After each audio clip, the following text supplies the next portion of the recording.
As the clock strikes 7, the vibes alive. Inner circles here, where voices thrive. Turn on your screens, let the magic unfold. Listening and healing as stories are told. Come on, come on, this is your time. No topics too tough, just heed the calls. From mental health woes to justice we seek. Together we rise for the strong and the meek. A safe space for all, let's lift every voice.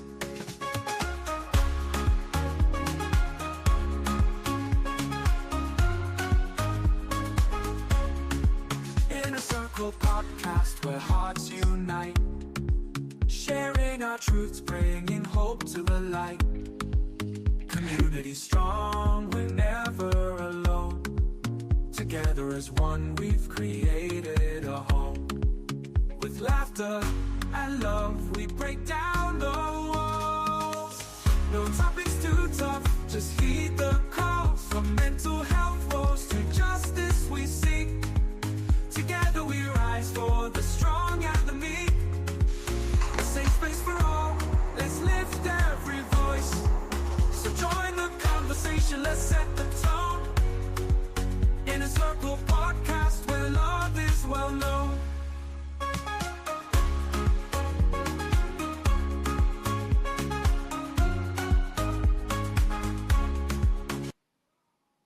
Good evening, everyone. Today is Tuesday, March 4th, and welcome to another thought-provoking episode of the Inner Circle podcast, the space where we bring you real conversations, stories that I share.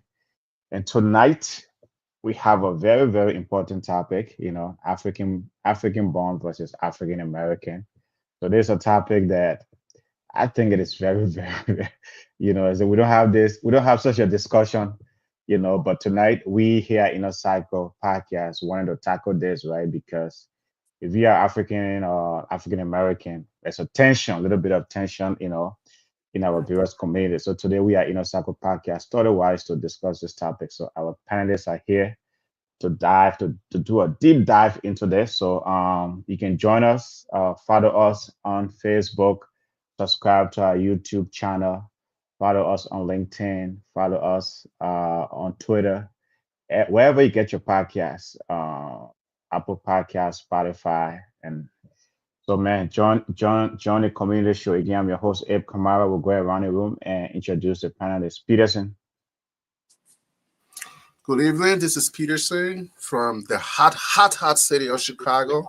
Welcome to the show. Let's have a great discussion tonight. Thank you.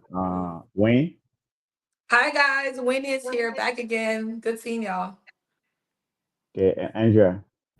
Hello, everyone. Good evening. Andrea here. Looking forward to the discussion. Okay. Thank you so much to our great panelists. So, folks, you can contribute to the conversation 817-600-1525, or you can put a comment in the chat. We think there's a great topic, right? For generation, these two groups, they have a very rich history, but for some reason, sometimes, they don't get along. So tonight we're going to be tackling those things, discussing it. Why is it, that sometimes there's just a little bit of tension. So Peterson, I'll start with you. Though, is like, what is the misconception between African born and African Americans? Yeah, so first, I think we have to define what we mean by African American versus African. Well, for African born, we know if you are born on the continent of Africa, that's African born. But for African American, now we have to differentiate between those who consider themselves African American versus everybody else who, if you are Black and you are born in America, are you considered African American? We don't know that, because if you are from Haiti, if you're from Jamaica, are you still considered African American, even if you are born here and you're Black? But I think part of this misconception is that, and I've had this like during my college days when I was exposed to a lot of the African American community. They would sometimes say, "Oh, you guys sold us into slavery." Like, What? Yeah, what you talking about? Where am I from? So is that that mindset that okay, our own people sold us into slavery, so is where that animosity comes from, and it's a generational thing that just keeps going down. It's like how back home we have like all these I don't want to say tribal, like all these different Mm, things that go yeah, on, yeah. even on the mainland, where you say, oh, okay, your ancestors did this to my ancestors. So it just continued down into our generation. I think for the sake of this conversation, we're just speaking back to your point. African American would be those, I mean, those from way back in the days that have, I mean, so that have had that continuous history. But I Yeah, think anyone, right, the way the society defines us, right, once you are black, no right. matter where you are from, you are born here, you're African American. So we Exactly. all know, I mean, we all know that, but for the purposes of this conversation, because even folks from Haiti, I would bet, right, they might experience the same thing, right, when they meet African Americans, yeah, right, they might see that they might experience the same thing. But Wayne, what's your take on that? What do you think is the biggest misconception between African born versus African Americans?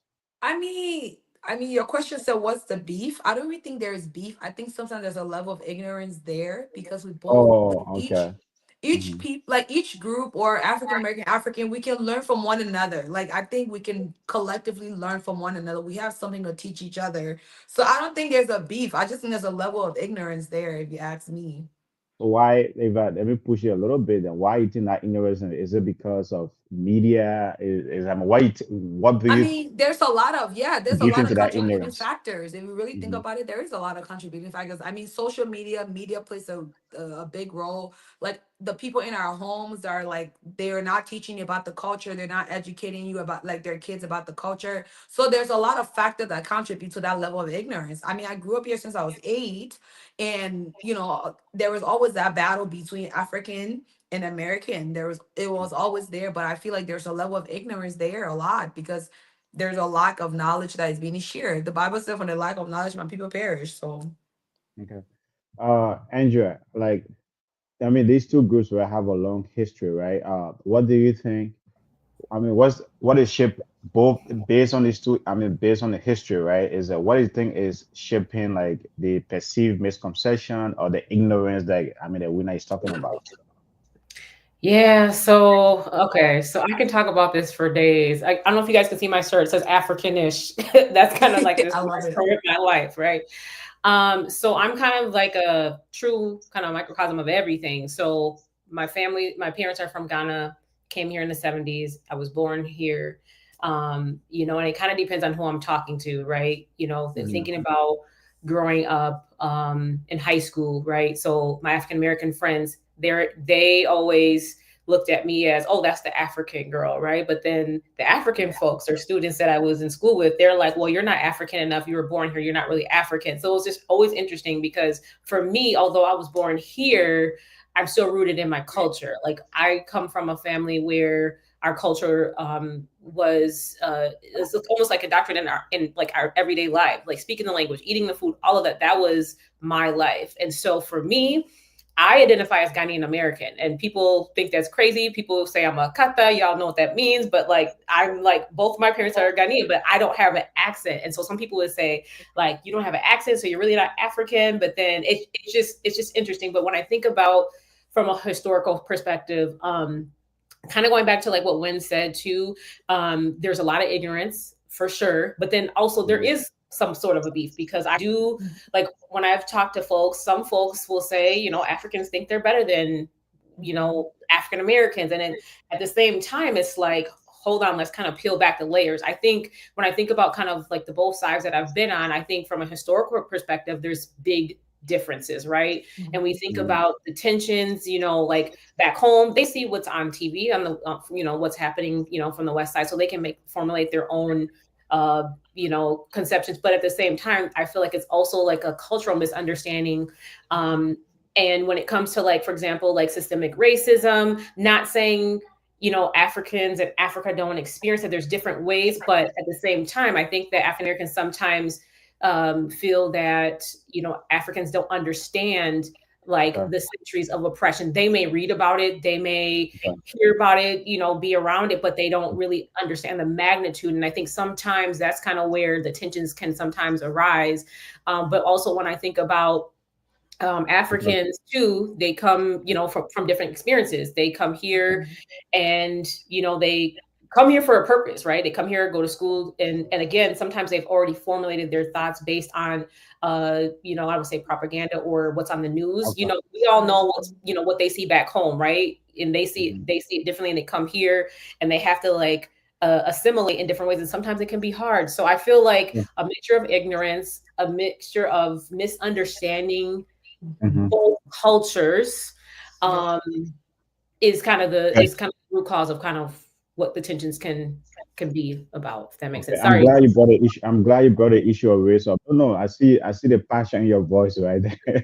Right, as you said, right? You are in both worlds. You consider yourself in both worlds, and that's understandable. But so I can feel the passion in your voice. But Peter, I'm glad like she brought the issue of race up, right? How do the two groups, African born versus African American, how do the experiences differ when it comes to race, identity, and culture? How do you think it differs? Yeah, so I mean, coming from Africa, we just say like the whole continent of Africa. For those who are born there, and coming here is like a culture shock because first you are used to just seeing your own people and everything. I mean, the only time you experience any type of, well, it won't be racial, any type of bias is okay, it's class. You belong to this class or you belong to this, that's the only time you will experience something like that. But coming here is completely different. So like Andrea said, sometimes when people come, it's out of ignorance, because when we come here first and we hear about all these things that the African Americans go through, we don't really like understand it until you experience it. And when you experience it, you're like, wait, like the injustice, how can this happen? But then they have endured this for hundreds of years, so they are used to it, and that racial part of it is a complete shock to us when we come. We might read about it from back home, like, oh yeah, people are treated this way and that way in the Western world if you are of a certain race. But until you come here and then experience it, we do not really understand that. And I think there's a lot of historical lack of history, because they don't teach us in Africa about the African American history, and African Americans, they don't like really read, or they don't get taught the actual history of how the guy they just say, oh, okay, they were slaves and they came here, their ancestors, and that's about it. Everything else is lost within history. So I think that's part of it. So let me push you a little bit on that then. Like, do you think the continent should, because most of the folks that are here, right? I mean, in the continental United States or, in North America, came here as free slaves, as slaves. Right. Do you think the continent, the African continent, should teach teach that history, right, about the African American experience? Do you think the continent should teach it? Do you think we should learn about the African American experience, in Africa? I think some part, but we cannot teach it all the way because we do not have that experience. We didn't. I mean, besides, how are you going to get that experience, right? How are you going to get that experience if no one's studying about it? No, that's what I was trying to say, because if we can teach it, they have like African American studies that you can take as a major, but we do not have like the details of the history to teach it to like the people on the continent, because besides Liberia, which we are far removed from that now, you don't have a lot of that connection to say, okay, these people, they were former slaves and they came to the continent and they live here, so now they will be able to teach the local people about what they endure in the United States. So that part of the history for Liberia is lost too. So the whole continent, we are like in darkness when it comes to the actual experience and the details of what the whole slave thing, what it did to the African Americans. Mhm. Okay.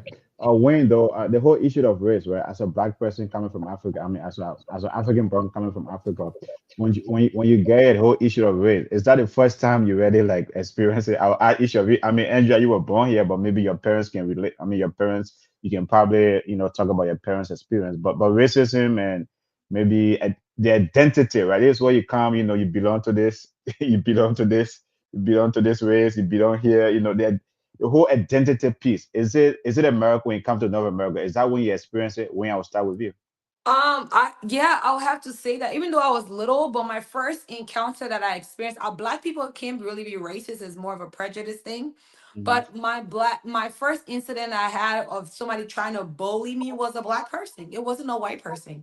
Like Mm. my whole childhood, I had white friends. I grew up among like white people, X, Y, and Z, Maple Grove at the Hmm. time. But most of the issues that I had, it was another black person picking on me, and that was my first time having that experience. So yeah, Was that that was a my first was that time. a Like, wait, was you that a look was like that a me.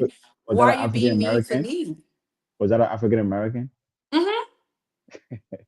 So why? I mean, all of my issues I've ever had was never with a Caucasian person. It was always with an African American person, colored, all that looked like me. Why Wasn't even you think that African, was? just. Why you think that was? Why you think they pick on you? I mean, I think Andrea said something here in the beginning regarding like people thinking they're better. I mean, there's a lot of that's where and if we think about there is because of that, I think this culture, this group think they're better than the next group when nobody's really better than their friend. And, like we said, it's that lack of culture piece.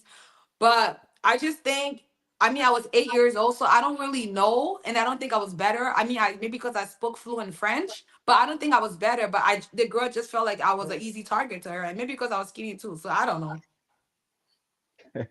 Okay, folks. Well, Miss B, welcome to the I show. don't really know. As you know, we are discussing African born versus African American, and I mean, what's the beef? So, welcome to the show, Miss B. The panelists have already started the conversation. Great conversation so far. So, we are trying to, deep dive into what's the beef. Is there a beef? We said there's not a beef. There's ignorance. So, I will give you the floor before I go to Andrea. Miss B, what's your take on this whole African born versus African American? What's your take on Oh, it looks like the conversation is going right in the direction that it needs to be going. Win-win. That's what it? I'm talking about. Mhm. Good evening, everyone. It's your girl, Miss B, and I'm so excited to be here. Sorry, I got held up in the crazy bipolar Minnesota weather we're having right now outside, but it's all good. Mm. Okay. So before let me allow Miss B to catch her breath. Andrea, the whole issue of identity, right? Is it? I know you were born here, but do your parents tell you that it is it is in America they experience the whole identity, thing, right? Racism or where you belong. Yeah, you are either African American, Japanese, Asian American, or Chinese. Right? In You got two Africa, I don't cousins. think I don't think you really experience that. It is here that you experience that. Yeah, so to give you a little bit of context, my parents came here in the 70s and they Hmm. came to Detroit, right? So Detroit's a predominantly black city. Hmm. So their experience was actually for the most part a good experience because there most folks were embracive of Africans, right? Most of the Africans that came, they were coming for school and coming for work. So they saw it as like a hustle. So it was like fun for them. And I Hmm. think when my parents moved to Minnesota, that is when they started seeing the racism or actually feeling it, right? When they started Hmm. going to college, they started Hmm. feeling that from professors or any of the Caucasian individuals that they encountered or engaged with. Hmm. And obviously back home, you don't necessarily see that. I wanted to also go back to kind of your I think it was Peterson that made a comment about just um, the education piece and teaching. That's a big thing because in Ghana, obviously, you have the slave castles, and people from here go back Hmm. home. They want to learn. But the Hmm. interesting thing is, I thought about this because I've been home many times, but I like I don't necessarily see like the Ghanaians going to the slave castles either. Mhm. So at the same time, I'm wondering, I never really thought like, I wonder if they actually teach that in the schools, because the tour guides, they give such an in-depth like description on like what the experience was leaving there and Mhm. what they went. And I didn't think about that, but I do think that from a education standpoint, it would be beneficial. And like Peterson said, it's hard because you have to kind of experience it for yourself, but it would be beneficial to have some type of like open conversations Mhm. around like the stereotypes, Yeah. Yeah. and that would help kind of build a mutual respect. Because I will say, like, back home, I mean, when they look at the way they look at African Americans, it's based off what they see on TV, and right. And we know that social media and the media, they don't depict African Americans in the best light. And so for them, sometimes they see them as just here, freeloading, Mhm. not doing nothing. And then I feel like that's kind of where the misconceptions happen. They come here and they think, oh, maybe they could be potentially lazy, or they're getting handouts and all of that. So I feel like, just kind of going back to Wynn's point, that's where the tension lies. Like they just see each other differently, and it's really a um Okay. understanding of the cultures. And to Wynn's point, I had issues in high school too, but for me it was like, you're either not African. The Liberian people, I'm just throw it out there, the Liberian girls hated on me so hardcore because Okay. they were like, you're not African, you don't have an accent. But I'm like, but at the same time, you guys came here as a baby, you have an accent. So we would always go back and forth, because I'm like, make it make sense. But either Okay. way, I will always put time on that, the both sides, and I've always had to like really explain. But you don't always get that. But I think about my high school experience, and I just laugh, because at the same time, now it's like, to be African is like, oh my God, it's the most amazing thing now.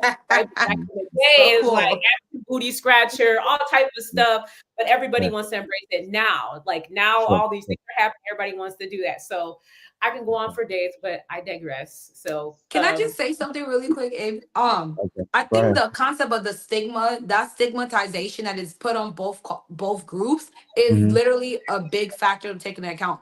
Because even the Africans that come here, Sarah, some African American be like, "Do you guys live in a hut? Or do you guys walk with monkeys? Do you guys do that? Do you guys do that?" So it seems like when African comes here, they're trying to prove themselves. Like, no, we don't live in huts. No, we don't walk with monkeys. No, we don't do this. So it's like both people trying to prove something to each other. That's all I Mhm. see. Is that's where the beef really comes from. It's like, I'm trying to prove that we're not, African Americans, they're not lazy people, and Africans are trying to prove we're not living in huts. We're Mhm. this, we're that. So it's like both groups are trying to prove something to one another. It's causing it. You know what? There is a beef. Yeah.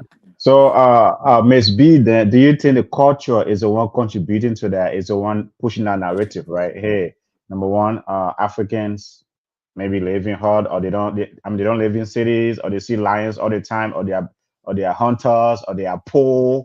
They are all beggars, and then Africans things like all African Americans are on welfare, right? They are in the hood. They just get. I mean, they just shoot each other all day, every day. Do you think the culture is contributing to that narrative? So when Africans come here, they distance themselves from the African American, and the African Americans say, "What?" You know. It's Do you think ignorance. do you think the culture is the one trying to push that? For me, I'm gonna use the word of um my sister here, the beautiful Miss Lauren Hill. It's the miseducation. Hmm. In one word, it's the miseducation on both sides. As I walk in both sides, um Liberian community, heavy love. I ride or die with my Liberian community. Everybody who knows me knows that my colloquial will kick in any day at any given time, depending who I'm talking to. That there, Hmm. right? And I'm in my African American community. That's what's up. We about this life. We ride with each other. We doing this, right? So Hmm. I switch in between, and I honestly, when I'm with my Liberian folks, like, you guys don't realize how much we're so much more alike than we are different at the end of the day. Hmm. And the beef it shouldn't be our beef. It should be beef with somebody else at the end of the day, because what has happened has been a lot of historical trauma on both sides, Hmm. historical miseducation, the greatest divide and conquer you can think about that has happened and has left us torn apart. left our African American brothers and sisters and African brothers and sisters torn apart due to the greatest divide in history of mankind, right? Mm. We all talk about the African slave trade, and that is the worst thing ever. Nothing else is going to equate to what happened during the Okay. North Atlantic slave trade, right? And it is the cause of this. It's the real reason for this beef. You're in Africa, you see mostly Black people like yourself. So you're not dealing with the fact that because you're Black, that you're Mhm. not getting equal representation in places, or you're being prevented from going places because you're Black. Now, what we have to deal with on the continent is status.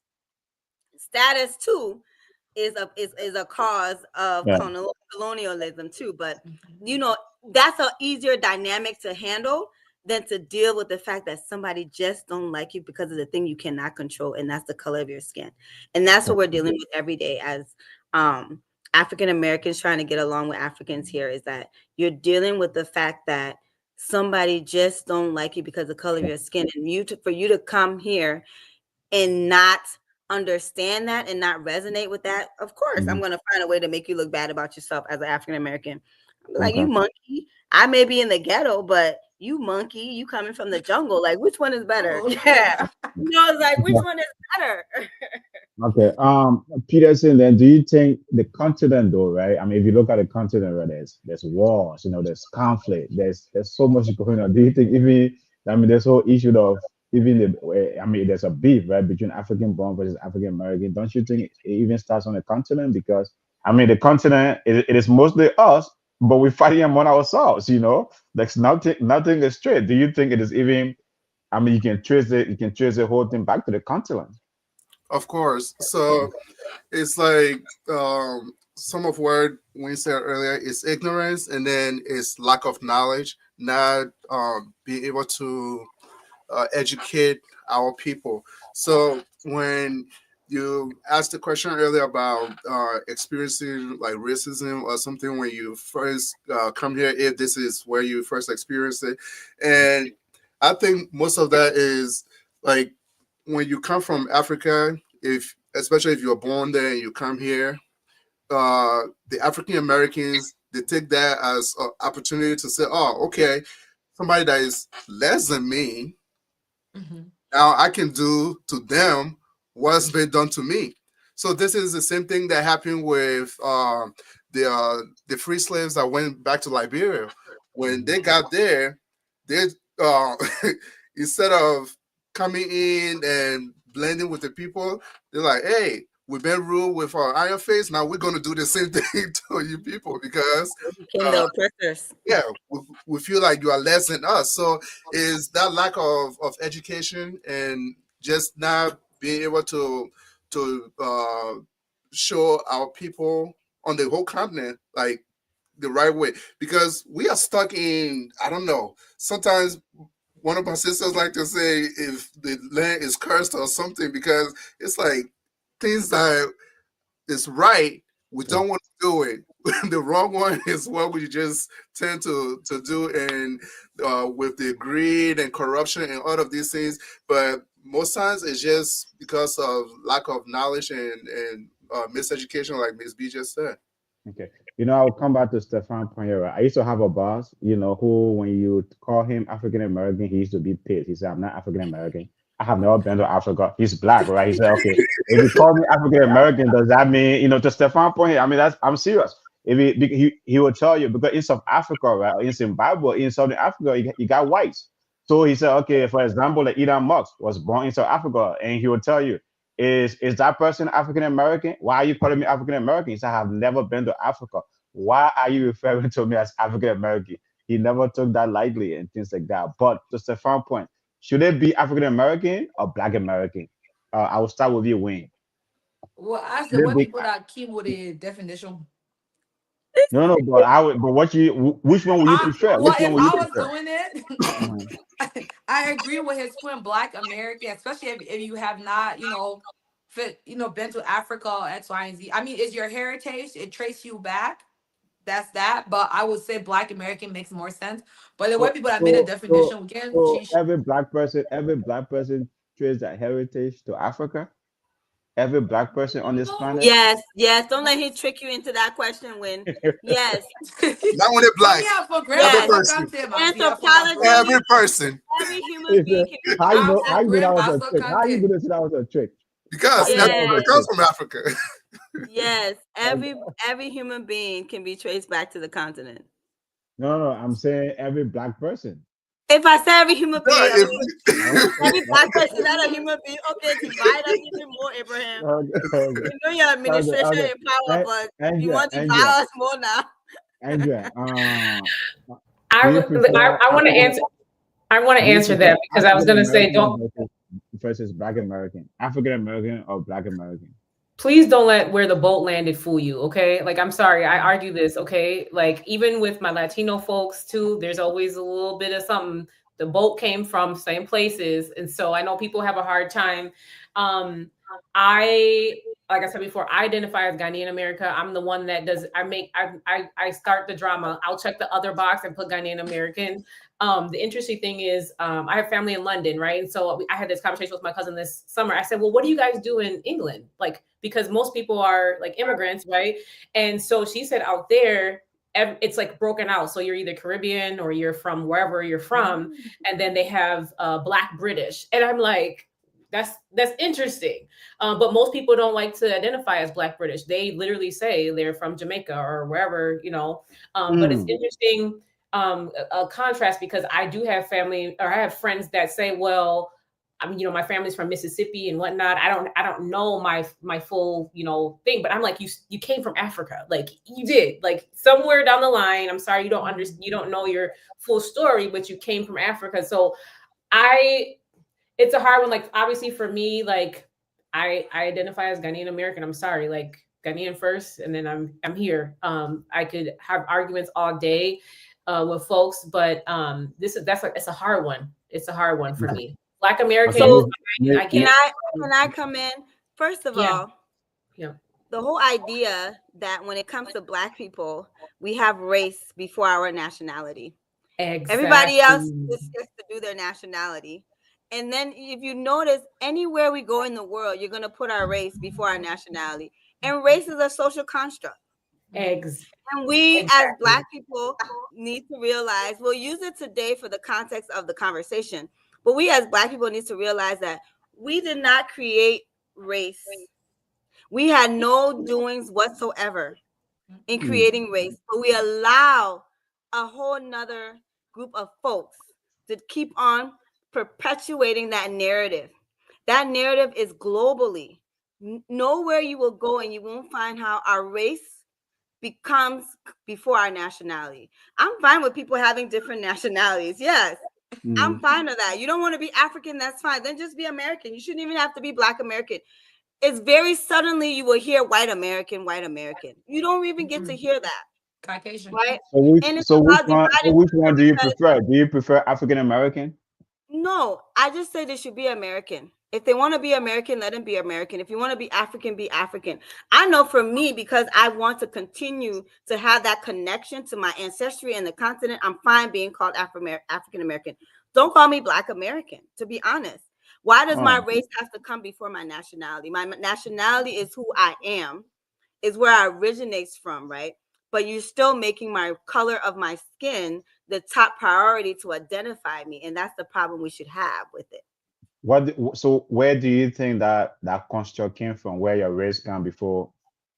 It's intentional. It was created by white people. White supremacy, colonialism, capitalism, they all breed your race. That social contract about around race came out of all of that.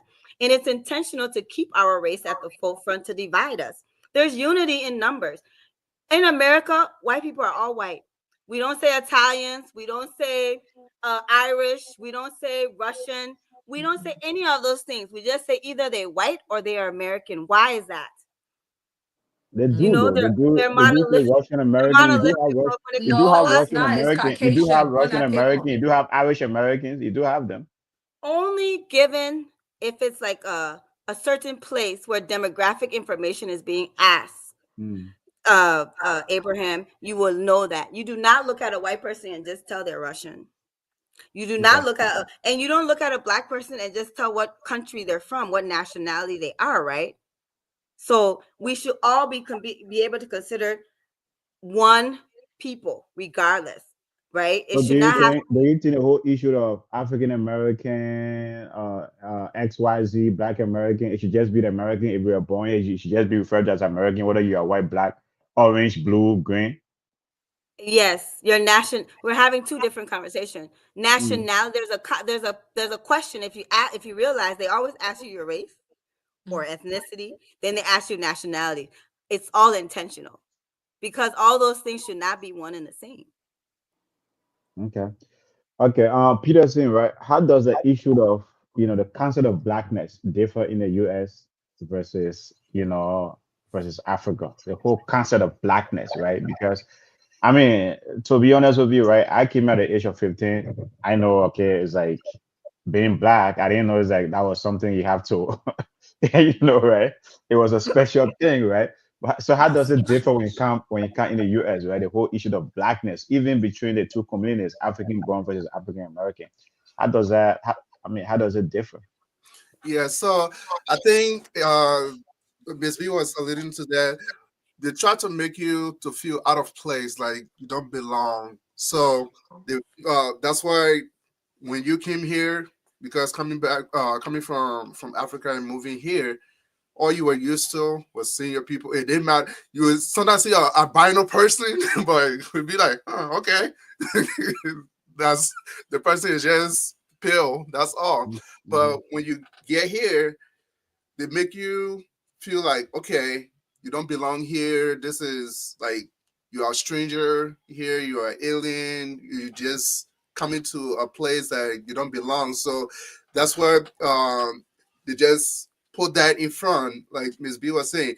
Now you have to deal with that when you go anywhere. Like, oh, are you black? Besides being black, are you African American? Are you of Latin or Hispanic origin? So they try to make you so you can like, okay, this is put you in your place, know your place, where you belong. Basically, from the time of the slavery time, to say, okay, you belong in a certain place. You're not supposed to be in society like that. So Mhm. that's why it differs because in Africa, besides South Africa, like you cannot tell where somebody is from, except maybe from from Sudan because they are darker, or from Senegal if they are taller. But that's it. Besides that, we're all black.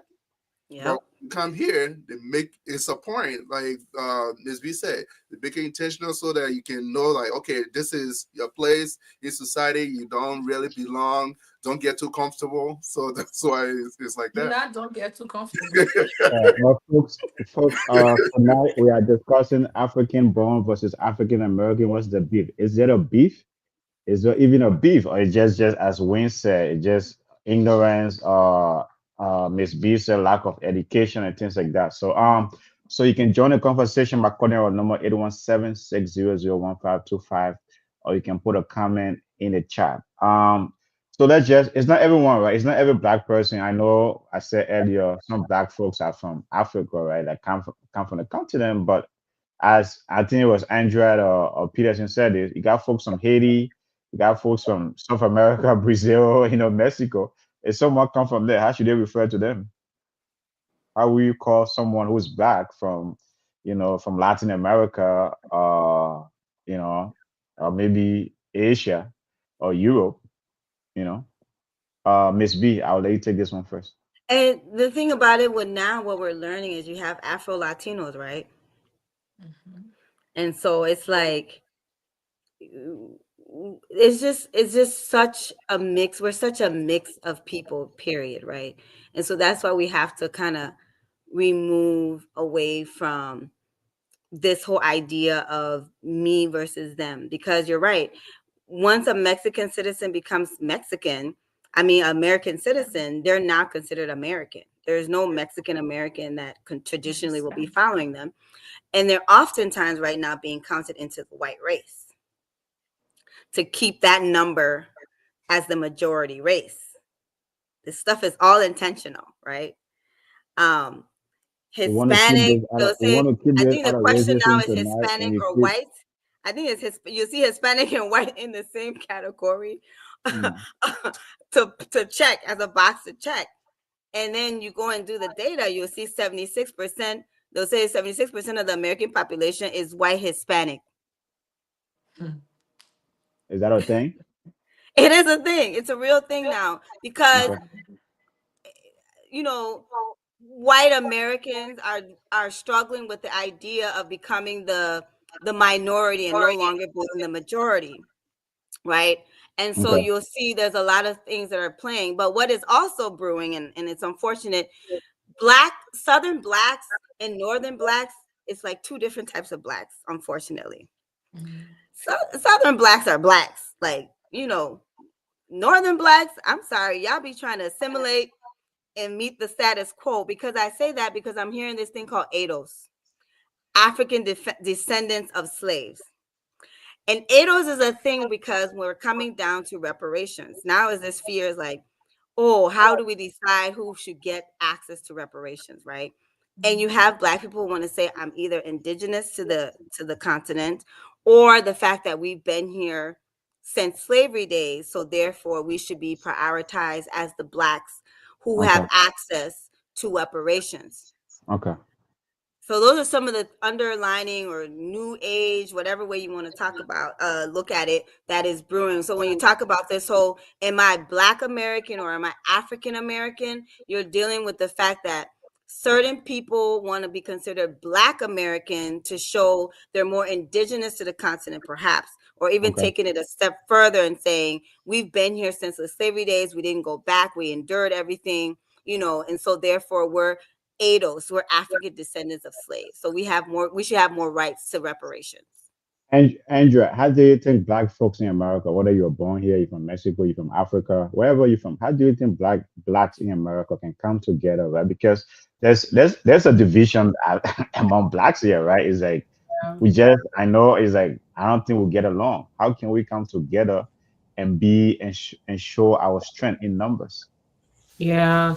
The biggest thing for me, I'm sorry, I'm a businesswoman. I'm like, if we Hmm. collectively come together and find ways to work together, like business wise, we're gonna do some damage. Seriously, I feel Hmm. like a lot to learn on both sides. And Miss B, fabulous. You just gave like a history lesson because I like spot on. Like you hit all the good points. So I'm not even gonna harp on that, but I really do feel like if there was a major collaboration on both sides, whether it's school, education, businesses, Black-led organizations, like, man, we could really do some serious economic But just do you think the culture will allow that though? For I think for so, so I think we live you in know, I think when it comes to oppression, right? yeah. Like we think about like historical Hmm. we think about like how history has really oppressed us. I think if I don't want to say if we can get past it, we have a lot to still get past, but oppression does that to you, right? And it does it has a way of not allowing folks to kind of see their true potential, in my opinion. I do feel like if there was a big focus on unity, just Hmm. Black unity, not where you're from, all of that. If we could all collectively get together, lean into our strengths, leverage our power, like forget I mean, if you think about like what's happening now, all these things are being dismantled, right? Can't Yeah. even have like EEOC and all these things. If that's the case, why can't we have our own businesses all together? We hire our own people. We have our own shops. We have grocery stores, everything. Have our own schools. All that. I mean, granted, it sounds like we're going back into the time, but if we could collectively do that together without fighting and looking at who's stronger than who, man, Hmm. we could really be doing some things. Okay. Well, as we have started this conversation here to now in our Cycle podcast, right? I think, it's like, but how can we like create open spaces, right? Where we can have these kind of honest conversations. I know we don't have any African American on the panel tonight. Maybe we might have part two of this where you have African American versus, versus African born. But I No. think, right, it's like how can we have open spaces to have this kind of honest conversation? When I will start with you. How can we do that? I mean, honestly, I don't know. I think we can Open and start with the honest release. conversations. How can we be having those kind of open and honest conversation? Because I don't think even the two group talk to each other, right? It's like I think No, I mean, I they think talk past each other. no, they don't pass by each other. I think they're Okay, doing better over the years. I okay. mean, they haven't landed both groups, but I think from maybe now that I'm in my like 30s and from when I was growing up, I feel like Mhm.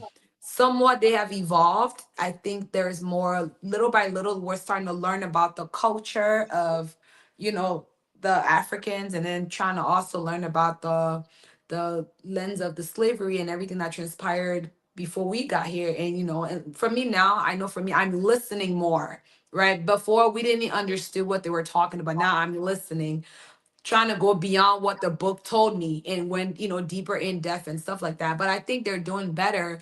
I think there's a level of egoistic both people are carrying and they're not seeing it. I think we got to release that lens a little bit. That's the first part for me. But Peterson, though, how can we come together, right, to dismantle the whole divide and conquer? Because that's what kind of exists between the two groups. I mean, it's like even black people in America, right? It's like the whole divide and conquer thing. Sometimes you see, man, once you will see a black person in the corporate world when they are up there, they don't even if you are the other black person, they don't even want to be battle with you. They look at you somehow. They say, hey, what is this person doing here? I don't want to use the other word, right? But he might look at you and say, man, what are you doing here, right? How can we dismantle that divide and conquer attitude, mindset? Yeah, I think it would begin by us saying that we are all one people. It doesn't matter if you were born here or your parents were born in Africa or you were born in Africa. We are all like basically one and the same. So is this notion and what people have taught us from through history is to try to separate is like you guys are saying the divide and conquer. So if we have smaller groups of people, it's easier to conquer than if you have a large number of people. So we just have to come together and say, okay, we are all one and the same. And if you start something like when I went to college, we had African Student Council. We didn't have like African American Student Council and then African Student Council. It was all Mm, one.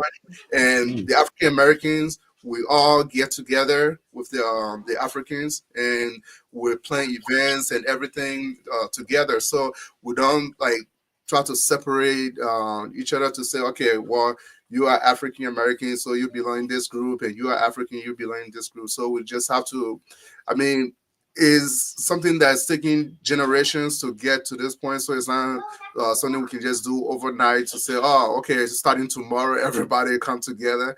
It's going to take time, but baby steps, we can do it okay. if we just start little by little. Okay, Andrea, do you think there should be like a mentorship program, between the two groups, right? Is that wherein, Africans can come here and learn about the history, if it is not taught on the continent, but can be mentorship. I know for your country, Ghana, you have a lot of African Americans for some reason. I don't know what is it beyond Ghana because personally, amen.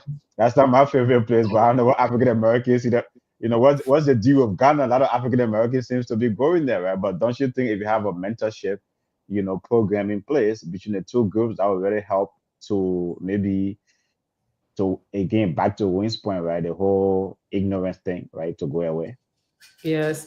Well, I'm going to make a crack a joke. The reason why they're going there because they heard about the jollof and they know which way to go. So I'm just going to drop that there. Oh, don't get Gonna me be the started, Fried man. Rice Nation. So The I'll leave Liberian, that the there. Liberian jollof. I'll just say right off the bat, the Liberian jollof is the best. But hey, that's a whole nother topic. But to answer your point, definitely mentorship. I think on both sides, right? I think there's strength in numbers and there's strength in unity. And I think if there is mentorship, especially when it's from a youth perspective, I think Hmm. start when they're young. That is, children are impressionable. And the other piece is, I really think when we think about just how we can really truly collaborate, when we think about like businesses, global connections, the biggest thing too that I think is important is kind of collaborating or joint efforts on racial justice. I find a lot of it's interesting to kind of hear the different stories. Like, for example, like, you know, when there's a murder, you know, obviously in the African American community, sometimes some Africans can't necessarily relate, right? It's kind of like, okay, it's this their fight, that's their thing. But at the same time, for me, I'm like, we're all Black. Like, it can happen to you too. You know what I mean? So I really think even that, from a racial justice standpoint too, if we can really collectively find a way to collaborate, advocate together, I mean, it will be a powerful thing. But the mentorship piece is big. I think we all have a lot to learn from both sides. That will be big. But I think also the mentorship piece should start from when they're young. I mean, children are impressionable. Like Ms. B said, racism is a social construct, right? So you think about children in the home, they learn that from home, or they learn that from whoever they're, you know, who's, you know, is their caregiver. And so if when we think about, you know, African versus African American, if you're being educated on, you know, the African American struggle, and if you're being educated on how Africans are brought up and in their struggles and challenges, I think that will be very powerful. So, Ms. B though, right? I'm glad like Andrea brought a great point about social justice, right? But what political strategies, right? Because sometimes you see when Africans come here, like, hey, like you see, there's not Minneapolis here, or where I mean, Peterson lives in Chicago, South Side Chicago, right? It's like if you come here, when you hear about the place in front of you, you say, hell no, I ain't going there, right? I ain't gonna live over there and things like that. But that's where sometimes you have the majority of Black population. What political strategies do you think, you know, the two group can, you know, implement, right, to have better representation? Because as an African born, when you come, you avoid that community, right? You are avoiding a place that might need, you know, that might need you, right? To I mean, to have strength in numbers. So what political strategies can the two group put together to have better representation? Because that's one of the things in this country, right? No matter what we think about America, I think political power is a thing, right? When you have political representation, it can help you out. So how can the two group do that? Before I give my response, I'm going to give a disclaimer here.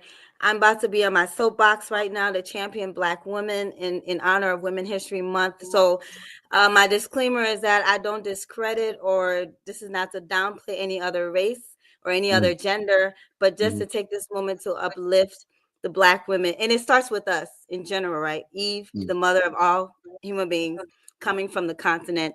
And when you come now to America, you will see that Black women, we are the most educated women in this country, period, or most educated in this country, period, right? 66%.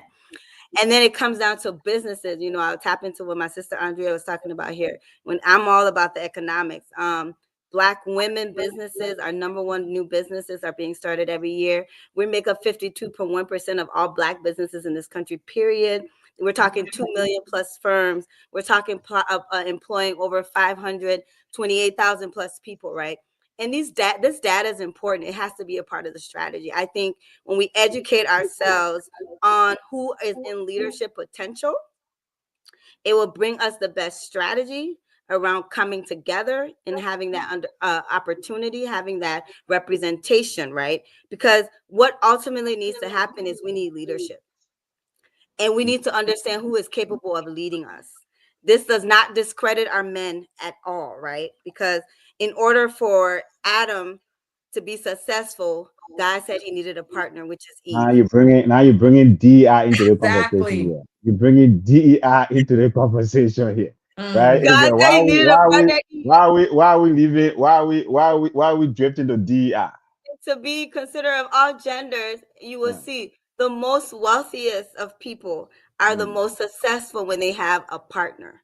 Okay. Most, like I said, when you look at white wealth, generational white wealth has happened because of the ability for marriages to remain intact. And when you look at power versus money, white people, no matter how much money they are, their ultimate thing they look for is power. And I say that because even the most poorest white men will feel they have power over a Black person. They will have the audacity to want to stop you, object to you moving forward. in line, or they feel they can pull you over in traffic, they can do a citizen arrest. It has nothing to do with their political power. It has nothing to do with their wealth.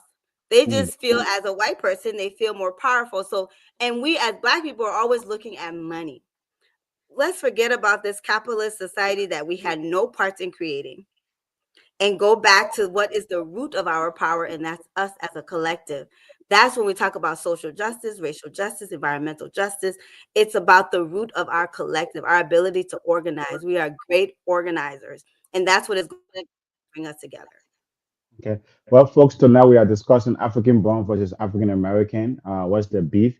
Even though Miss B want to take all the DI stuff about Yes, Adam and Eve and all those stuff, but hey, but we'll focus on I we'll have focus Black on man problem. You see that? we'll focus on the topic tonight. So I'm glad that she brought the whole church issue of faith or social justice, right? So what do you think, Peterson? Peterson, what role do you think the church can play, right? Faith-based organizations can play, or social justice organization can play in bringing these two communities together, these two groups together, to collaborate better. Yes. So I think as people, we are more prone to gather together, whether it's for the right way to worship or not. We have that tendency to come together. So this is why religion have played such a huge role in just like the Black population, because it doesn't matter if they tell you about one church or they tell you about something else. We always have that tendency to say, okay, let's come together and gather together. So with that, the church can play a huge role, and they have in the past, but it's kind of they are moving away from that now because of I guess greed.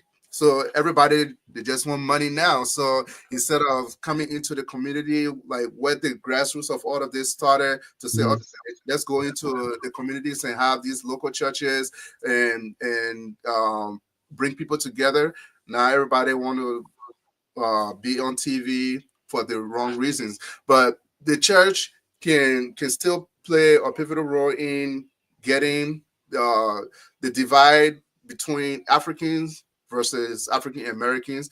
Because if you are in a community and you have a community church, if everybody go, instead of saying, oh, okay, I want to go to an African church or I want to go to an American church, we should have a church that will welcome everybody. And you want you don't want to cater to a certain group of people.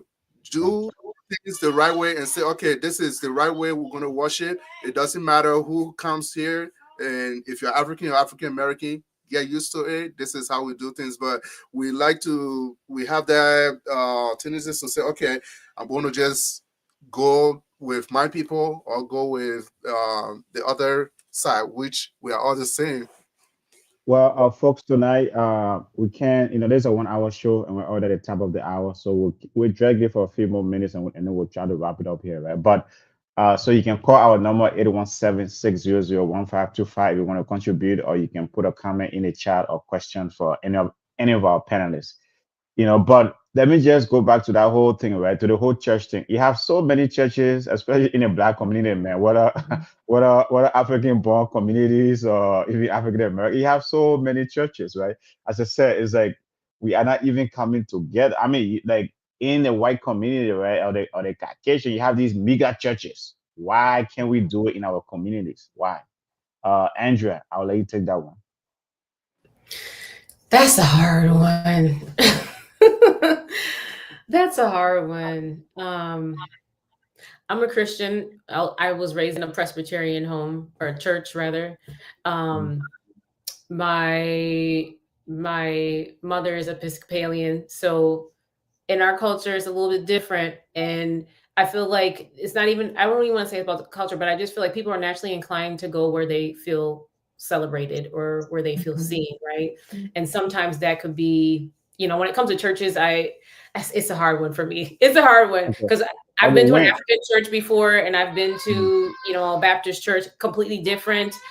I can't imagine, I don't want to say I can't imagine, but thinking about how the two worlds would collide, that's a serious But difference, right? Even But you from down have to these, but you worship. have these non-denominational churches, though, right? Like I Yeah. would think. I mean, you have the mega churches, right? Wayne is like, I know you're the church girl here, so maybe I'll let you take this one. You have these, non-denominational churches. They are huge, right? Why can't we do the same thing in our communities? Why we have this, like Andrea is saying, you have the Baptist, you have this Presbyterian, you have the. Why can't we create these non-denominational churches to bring us together? I mean, it would be nice, but Andrea said it though. Like people want to go where they feel celebrated and seen. I think we miss that in the Christian faith, and that's a big thing to take into consideration. Okay. Well, I want to. I'm not going to stick on church building here too much Yeah, because lead a church yeah, building. let me just get away from that. But let's come to the entertainment piece, right? You have so many African born or African Americans, right? When it comes to the entertainment space in this country, it's like they are dominant. Can that help bring us together, Miss P? If I had Kanye West platform, the things I would do. That's how powerful their platforms are, and none of them are really, to be honest, utilizing it in a way that can create the change or the leadership that we've seen in the Malcolm X and the Martin Luther King days. And so back to the church, the part I wanted to touch on the church is the African American church is the grassroots of the civil rights movement. That's what the church was there for.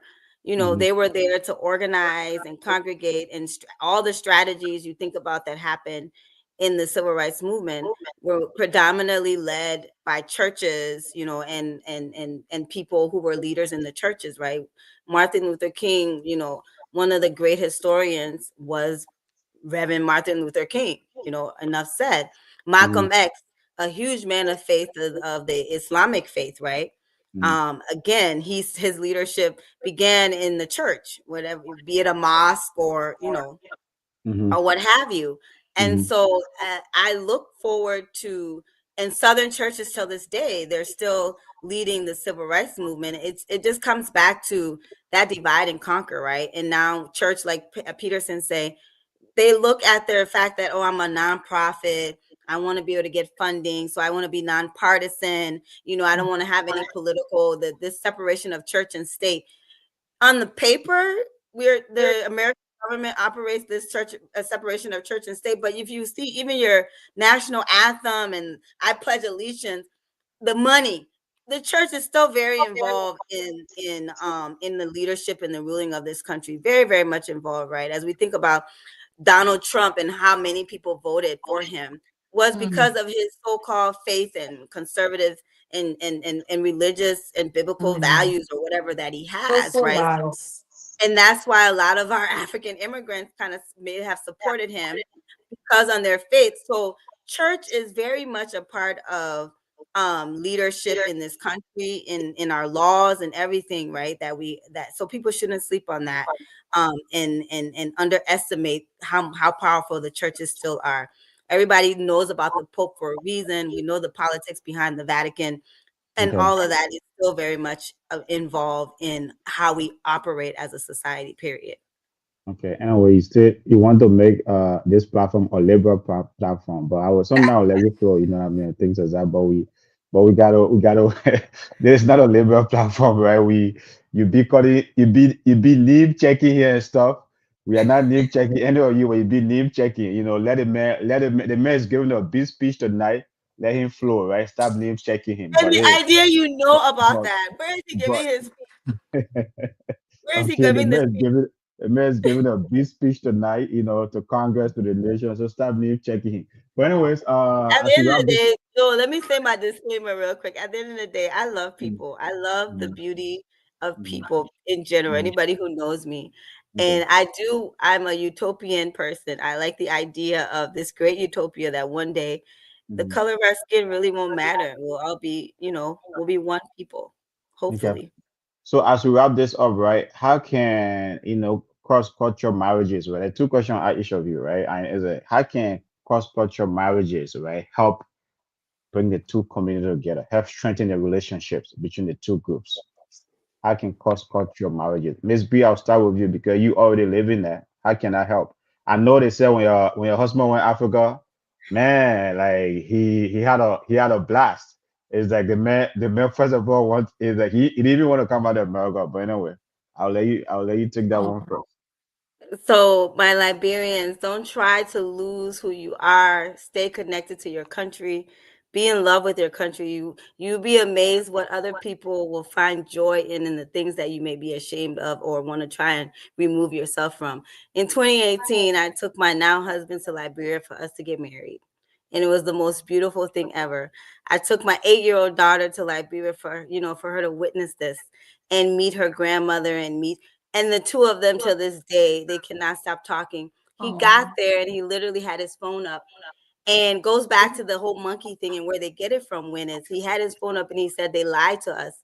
I've yet to see one titty. I see no monkeys, no lions and bears, oh my, running around here.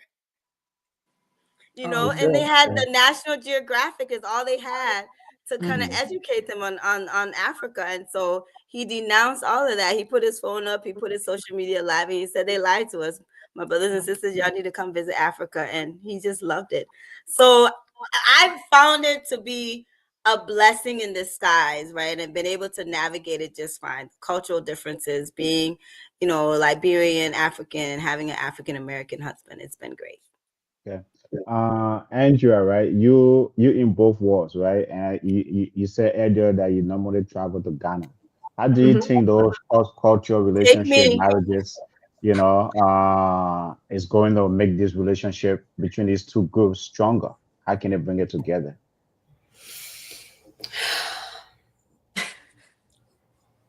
Taking a deep breath there, right?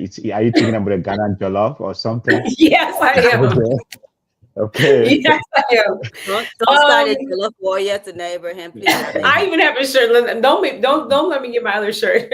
Oh wow. um, I want to go back to Miss B's question because I feel like that's a big thing like that you asked. And Miss B, thanks for sharing that. I do think that it's a beautiful thing too when the two cultures can mesh.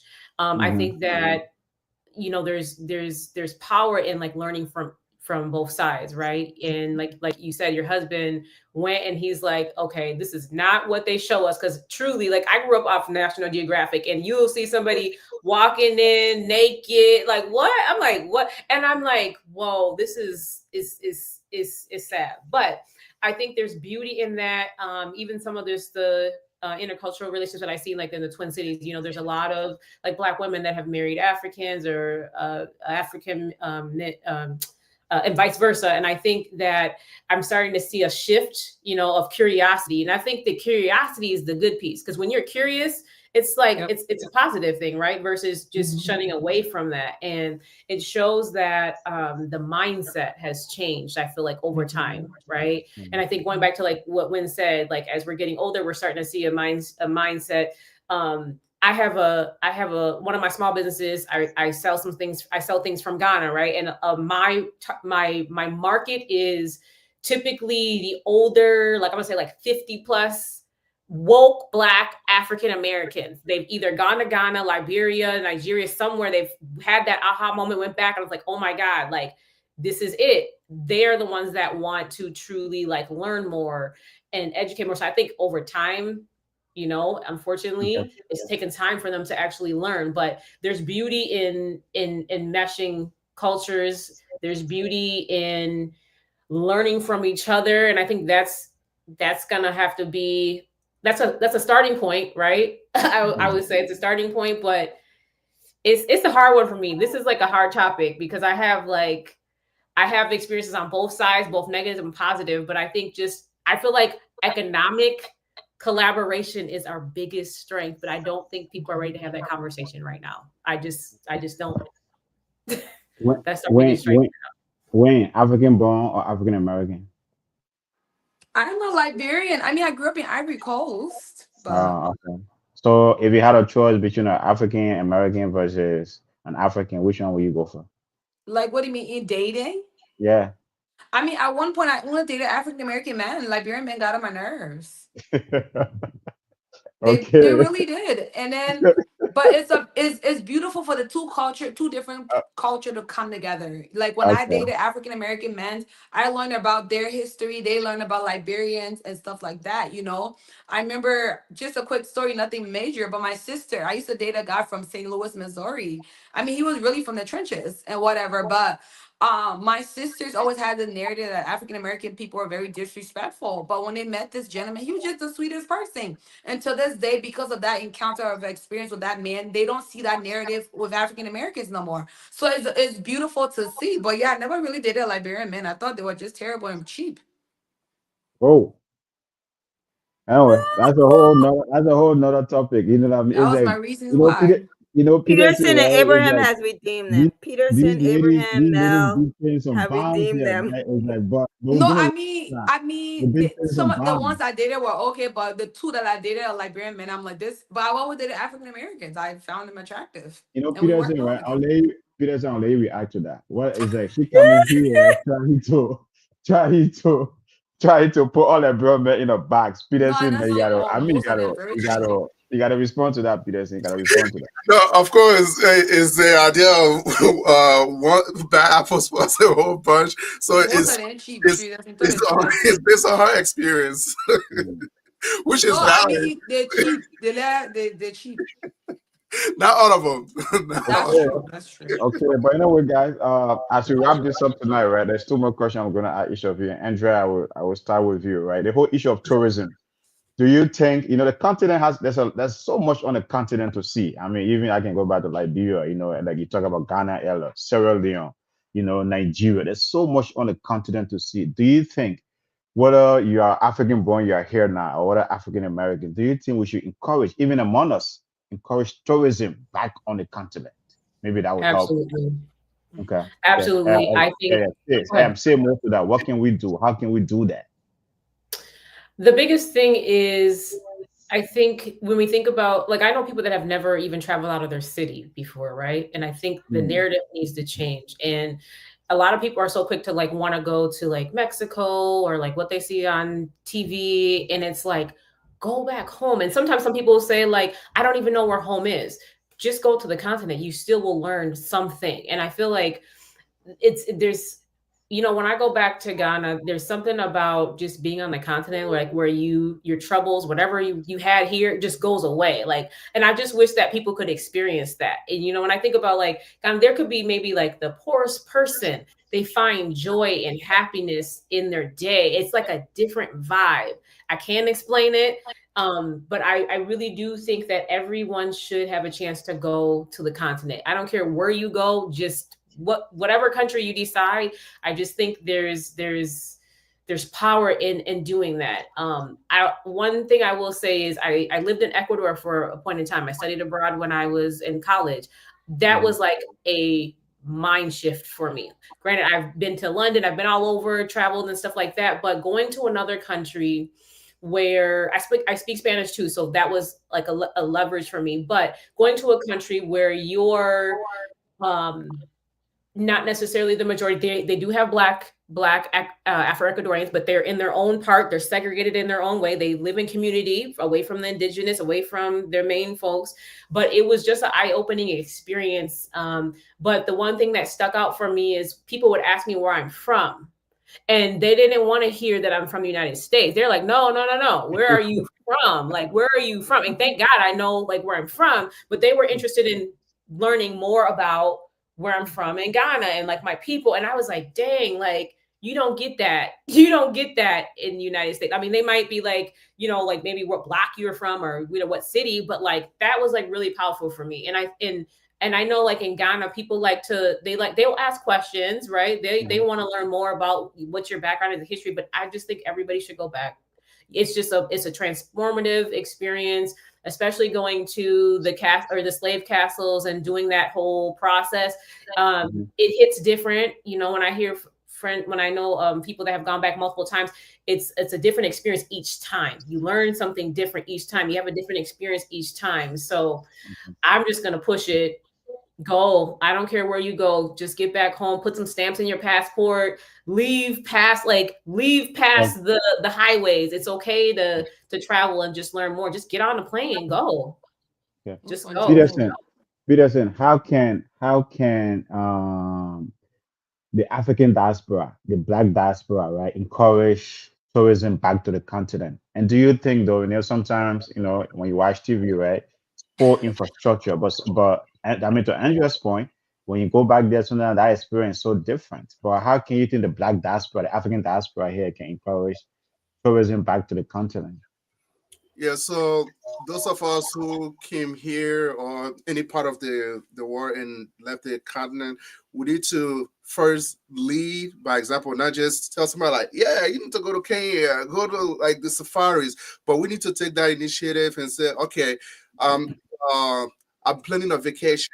Do you have some vacation time, or do you want to travel? And because a lot of people, like Angel was saying, you would meet somebody that they never left like where they were born, and it's mind-boggling when you think about it. But if you encourage somebody and say, okay, I have a trip that I'm planning, if you want to travel, you can come along. And but a lot of us were like, oh, once we leave, like, "Oh, I don't want to go back to that dump. I don't want to go back over there and stuff like that." So it's that idea, and it's like what Joanna said on Thursday. Like the blackness is an asset. It's not a liability. It's not something uh that you should be ashamed of. And like Hmm. what Ms. B just said, a lot of us when we come like, oh, I want to get rid of my way of speaking. I want to be speaking series and all of this. But for those who are curious, even if they are not African American or from other parts of Africa, if they hear that accent, if I'm talking to somebody like, "What's your name?" I'm like Peterson. And say, "Where you from?" I'm like Chicago. I'm like, no, no, no. Where you from? They ask that question, and then it gives you the opportunity to even tell them more about where you're from in Africa or about the whole continent. And Okay. it's a learning experience because a lot of us came here young. We didn't really have that experience either. So it's an opportunity to go back and actually learn. Okay. Miss B, do you think the African diaspora, right, should maybe like establish organizations, you know, groups or whatever, right, to encourage tourism back to the continent? Because the whole misconception or this ignorance or everything else, if folks sometimes, even like Peterson said, some folks come here, they never go back, right? Once they come here, right, they battle in here, they just stay right here. But do you think we should maybe like do more, right? Establish local organization that should encourage tourism back to the continent? You on mute. I definitely do feel that we should, because it's probably why we don't get more tourists, especially in Liberia, because we don't have anything really set up. I know there's somebody here who has established a business, and please, no more nonprofits. We have enough nonprofits. Yeah, people. Nonprofits is the reason why we're not Black people are not growing the wealth that they need to grow in this country. But I digress. Establish a for-profit business to create a tourism package for Liberia, right? When you go to Liberia, yes, we all go there for a vacation, but when you want to take your whole family, we need to know what things they can see, where can they travel, what kind of guide is available. I watched two Liberians share their trip to Dubai on Facebook this few days. And from the time they landed until they left, they had a guide, somebody who took them around the country to show. That's why Dubai is making so much money in tourism. There's a huge money in tourism. People do not underestimate. This country budgets for tourism. Each state has a tourism budget. The state of Minnesota has a tourism budget. We're talking millions and millions of dollars to encourage people to come to the state of Minnesota. There's a whole organization called Explore Minnesota. So, anyways, yes, let's establish that business. Andrea, it looks like you're already doing it, sort of. Your women over 50, unfortunately, are probably single. They need somebody. They need somebody to put that tour together for them to go to Ghana and catch the African man. Are you joking? Hmm. So put and I got in my head. You be sitting there, you getting there, you'll be one of those men that want to need to catch you. But anyway, this is Flow, very flow, Miss B, flow. viable business and a huge need in the Okay, country of Liberia for us to have some kind of tour guide to take people back to Liberia and to visit the country. okay. Or do you think though, then when I will come to you, right? When I want to talk about Liberia, the whole continent, the whole African continent sometimes has a huge challenge, right? Even as I said, everything is fragmented. I mean, it's like you know what I mean, things like that. But what can the continent do, right, to even encourage? They are like, because, I mean, the black diaspora not only in North America, but it's huge all over the world. What can the continent do to encourage Look to them? Ghana. Ghana is leading. Ghana has started a whole campaign that Mm. started in the midst of COVID, I believe. The Okay, actor then I will go Boris, back to Andrea quick, right? Andrea is a Ghanaian here. Start speaking there you about go. Andrea. Andrea, what is Sorry. Ghana doing? Andrea, what is Ghana doing that is drawing all these African Americans? Some of these celebrities, I'll be wondering, Oh yeah. what is in Ghana? I said, there's nothing in Ghana. Why are you Yeah. going to Ghana? But anyway, what is So drawing? What is Ghana doing differently than the rest of the countries on the African continent? yeah, so to Miss B's point, the campaign, I believe, it started with the year of the return, right? And then each year started changing. And I went in 2019. I went last in 2019, and I think we were like that's like the second kind of round or second flow. But the other thing is to your point about the celebrities, like you talked, I think you talked about Kanye West. So Boris Kujo, like right, he's half Ghanaian Yes. and Yep. he mom is German, but he took upon himself to kind of tap into that, right? And so what he does is he brings celebrities back home. They have like a whole they have like a whole program from the time they land to the time they leave. They see the whole country, and then they also have an opportunity to meet the president and other dictators and all of that. Um, and from there, social media is huge, right? So social media, people see it. It's like, whoa, people are living the dream, living life. Let me see what this is about. People bring their families, people bring their friends, and then it just started this whole thing. So now people see Ghana people see Ghana as like a party place, right? But at the same time, it has its own thing. But they've capitalized on that. Like you have people here, even here, they start planning for Dirty December like now. Like I've seen ads and stuff. They have tourism, they're doing it, but they're finding ways to monopolize on it. Like now they're like giving massages in like I don't want to say the bush, but like it's like waterfalls. They're like giving massages, but it's like but Yep. they can spin out. So they got the buff men and they got them wrapped in kente. Oh And we're like, wow. oh, I want to go get a massage, and then you're bringing black Liberians. people.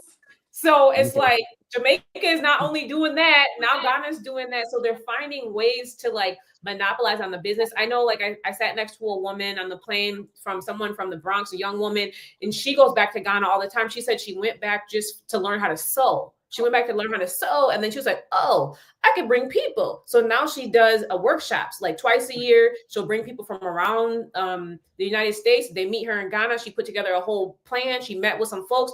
She has a whole process, and they learn about textiles, how we sew, like as Africans, and then she's Okay. making money. And so I think that Ghana's doing their thing. I think, to your point, it would be lovely to see like a good program for Liberia because you have such rich history, and Liberia is a beautiful country. I've seen pictures. I'm like, man, it's not talked about like as much. And I think that these African countries could do a lot. They could do better in promoting it. Not Okay. just social media. People need to see pictures. People need to see actually people going there and experiencing these things. Like when I went, Okay. my whole family went, all of our cousins went, we took pictures, we showed folks, and people are like, oh, I got to get there. I got to get there. So I Yeah. think it's a mixture of just really promoting it in different ways. I think so. Social media is it's not as effective as it could be, but I think the countries need to do a little bit better. They can't just rely on social media. Okay. No. I Miss, think Liberians are promoting the wrong things than what they really need to be promoting. Because they are promoting the marriages that are happening than like the actual people going back touring. Like because Liberia is beautiful. And it's on my list to go, even though I left so young and I migrated to Ivory Coast and then I came here. But I feel like our people, our focus is on the wrong things because there are a lot of like these talk show hosts that they're hosting. I'm not talking about us, but I mean like like the ones that are here doing the whole drama 9 yards, and some of them are going back home, but they're not displaying the tourist part that would get people attracted to come in, or Mm. it's kind of like you're selling your country in a way, like, hey, come here and check us out type of stuff, but they're displaying the opposite, and that's why people are not gravitating. And that's, like, come on, man, because Okay. there is a lot there to show and to offer. Okay, well, folks, it's been a great conversation, right? African born versus African American, and then we have kind of tried to promote the continent a little bit. Andrea is promoting her You're Ghana, and the accountable. Liberian folks here are promoting Liberia. But anyway, so that's good. But as we wrap it up, yeah, Peterson, I'll give you the first word, right? What's the message you want to leave with our audience tonight as we discuss this topic? How can we come together as one? Black people in this country, how can we come together as one?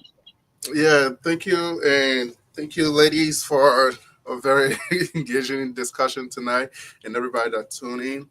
Uh, as far as saying African born versus African American born, we need to realize that we all, whether you were born in Africa or you were born here, we are from Africa.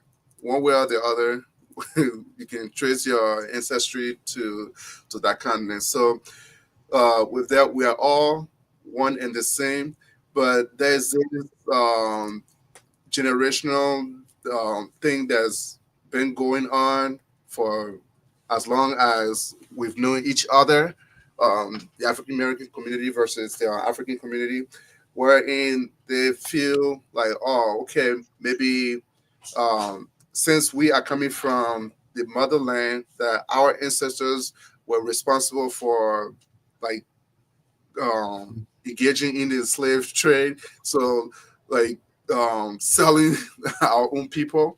So there's that notion, and it's all out of ignorance because that's not what really happened, or in terms of history. So we just need to try to come together and see how we can better live together as one people.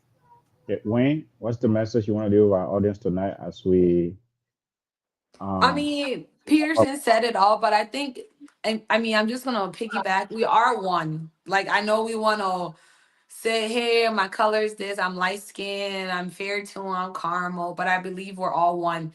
And we have a lot to learn from each other. And I think it's time we start listening and also comprehending what our person is what the other group is communicating as well. yeah, Andrea, how can we collaborate? What's the message you want to leave, with folks that have been listening to you, promoting Ghana, promoting The business, color, right? promoting business and all those stuff, right? The business collaboration. What's the message you want to leave with the folks out there tonight listening to you? The Yeah, I Africans think and the the biggest African thing is Americans. on both sides. We definitely need to recognize our historical trauma, and I think once we can learn from both sides, I think that we'll be able to see the power in our blackness. And I think until then, we're going to continue to be kind of, I don't want to say siloed, but just really separated. But I think there's power in understanding and learning our cultural differences. And then I think, like Miss B said, we're so much more alike than people really know. But until we can actually have that conversation and recognize that, I think we still have a little bit of ways to go. But I think we're slowly starting to get there. With all that's happening in the world, I feel like we're slowly starting to come together and leaning into our power. But if we can lean into our power economically, like one thing about, like Miss B said, when it comes to Black women, one thing about us, we're gonna figure it out. Like if we're not respected in the corporate, we're gonna build our own table, right? And even if the table's not working, we're gonna find where we need to be. And so I think if we can really lean into our strengths on both sides, man, what a powerful a world it would be. Okay. So Miss celebrate your B, blackness, learn and grow from it, and go from there. okay, thank you so much, Andrea. Miss B, you have the last word, but no D, please. Stick to the African versus the African American. What's the message you want to leave with the folks out there tonight? I want to champion what Peterson was saying about the myth and the lies. Nobody has been able to come and prove historically that we sold our people to the colonizers. One, I want to piggyback off of what Wynn said. We are one. I truly believe that we are one. My girl Andrea and economics. So economic power economic justice, economic inclusion. You know, it all depends and begins and ends and starts with the economics of things. And so that's what I want to leave us with. There's power in numbers, right? And so okay. Well, folks, that concludes the end of our show tonight. Thank you so much for tuning in. Great show, right? Discussing African born versus African American.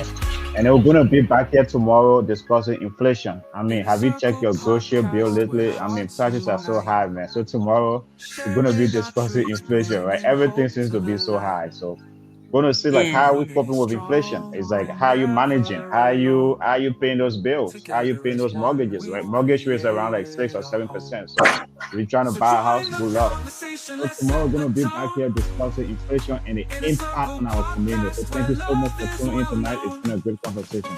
Thank you so much, panelists. Good one. Good night, guys. Good night.